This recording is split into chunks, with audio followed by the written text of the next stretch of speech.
Welcome to the channel, ladies and gentlemen, and today I am reviewing Terminator 1984. I'm doing something similar to what I did on the lead up to The Predator, where I will review systematically every film in the franchise up until the release, and then obviously review the new entry in the franchise. It's a really interesting retrospective look at the whole franchise, and as you get closer to a new release, it does give you a better appreciation for the films as a whole. So I've had a lot of requests to do this. I thought I would wait until we were a little bit closer to Terminator Dark Fate's release, because, you know, it's releasing the 23rd in the UK, a little bit later for everywhere else in the world, and I thought I would just leave it just a little bit closer. So sit back and enjoy a retrospective look and review at Terminator 1984. Now, as a bit of background for the Terminator, released 1984, the director, James Cameron, actually came up with the inspiration for the film during the release of Piranha 2: The Spawning. It's said that Cameron fell ill, and in his sickness, he had a dream about a metallic torso holding kitchen knives dragging itself from an explosion. Now, director James Cameron then took this idea, and by being inspired by John Carpenter, then decided to make a slasher film with robots. So we can actually owe James Cameron's cult classic The Terminator to John Carpenter's Halloween.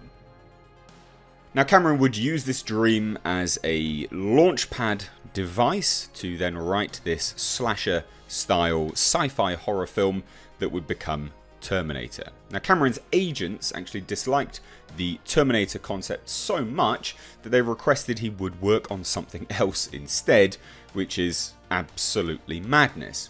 Interestingly enough, though, James Cameron stood by his concept so much that he actually dismissed his agent. Basically, he fired them.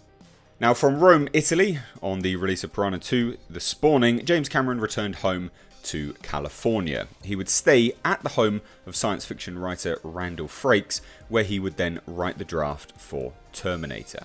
James Cameron has cited influences from the 1950s science fiction films and the 1960s fantasy television series The Outer Limits, as well as The Driver, Mad Max 2, along with various others, including the main John Carpenter inspiration. Now, to turn this draft into a completed script, James Cameron turned to his friend Bill Wisher, who had a very similar approach to storytelling. James Cameron's script treatment included scenes involving Sarah Connor and the police department, which was then handed to Bill Wisher to flesh out. Interestingly enough, the initial outline of the Terminator actually had two Terminators being sent to the past, so very, very reminiscent to Terminator 2: Judgment Day, believe it or not. Now, the first Terminator was similar to the Terminator in the film, while the second was made of liquid metal and could not be destroyed with conventional weaponry. So quite literally, the initial concept for the Terminator would then later be reworked into Terminator 2: Judgment Day. Cameron, at the time, felt that the technology was not able to fully realize the concept of the liquid Terminator, and thus brought that back for Terminator 2: Judgment Day. Which is, again, something James Cameron is renowned for to this day, having these conceptual ideas, but having to hold on to them until the technology of the age catches up to his concepts. Now, a name which has rose to the news recently, Gale Ann Hurd, due to the rights situation for Terminator, was working at New World Pictures as Roger Corman's assistant. She would show interest in the James Cameron project, and Cameron sold the rights for the Terminator 2 Gale Ann Hurd for $1. Now, this is with the utmost promise that she would produce it only if James Cameron was to direct it. Now, Gale Ann Hurd would suggest certain edits to the script and took a screenwriting credit in the film along with owning part of the rights. Now, James Cameron would later state that she actually did no writing on the movie at all. However, if she did provide specific edits to the script, then a screenwriting credit is potentially warranted. So there you go, that is the background for the Terminator 1984. This is a movie which would introduce Linda Hamilton as Sarah Connor, Michael Biehn as Kyle Reese, and of course Arnold Schwarzenegger as the T-800 Model 101. 1. We would also have the epic Lance Henriksen along with Paul Winfield. Now this is a movie which absolutely holds up to this day, from the special effects to the music to the cinematography that James Cameron is so well known for. Not only that, this introduced an absolutely epic female icon to modern cinema.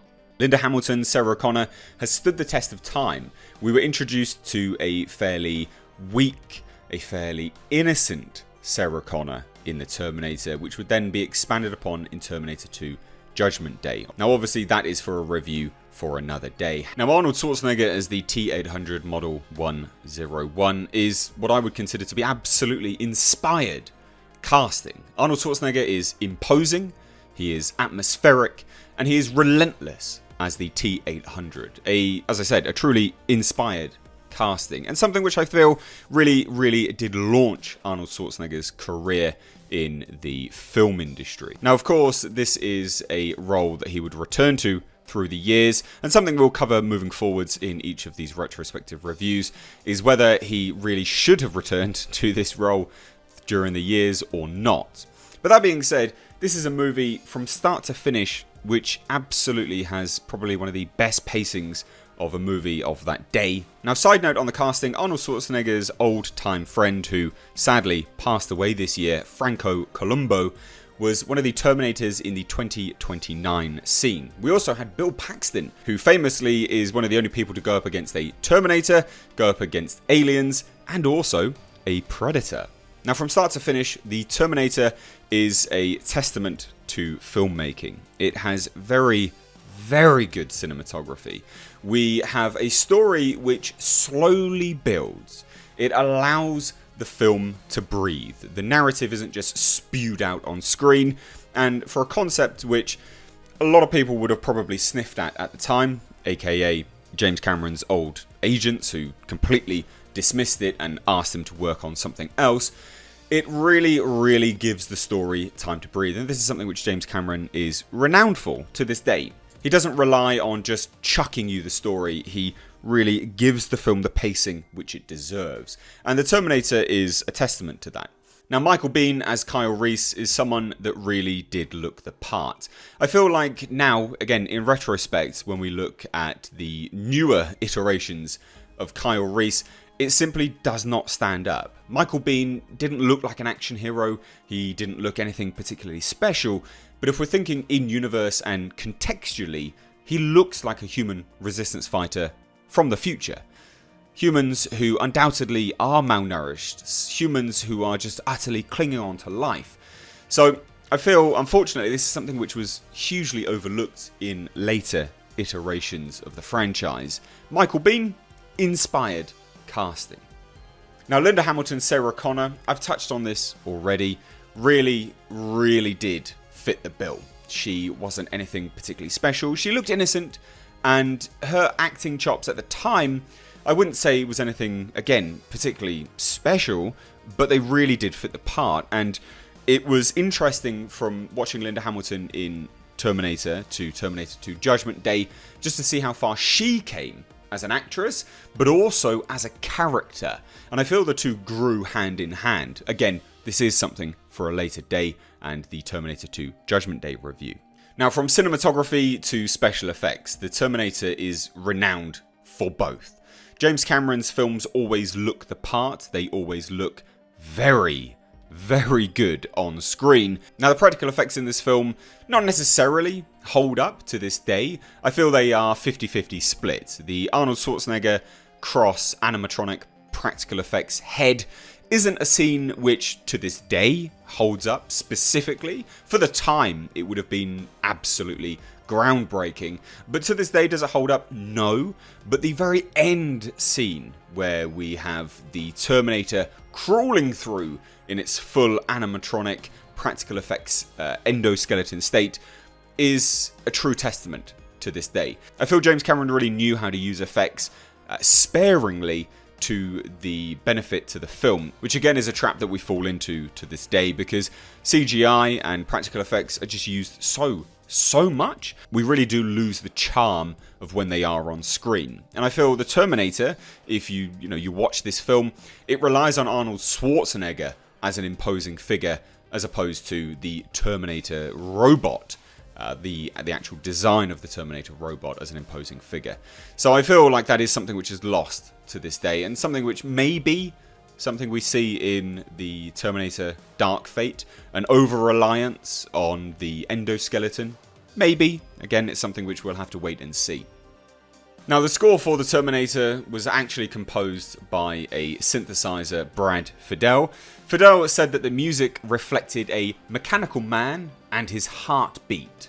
Of course, almost all of the music was performed live, which is, again, almost unheard of to this day, and used very, very sparingly. But the Terminator theme itself, which was used in the opening credits and appears in various points, such as a slowed down version when Reese dies, and the piano version during the love scene, has been described as haunting with a deceptively simple melody.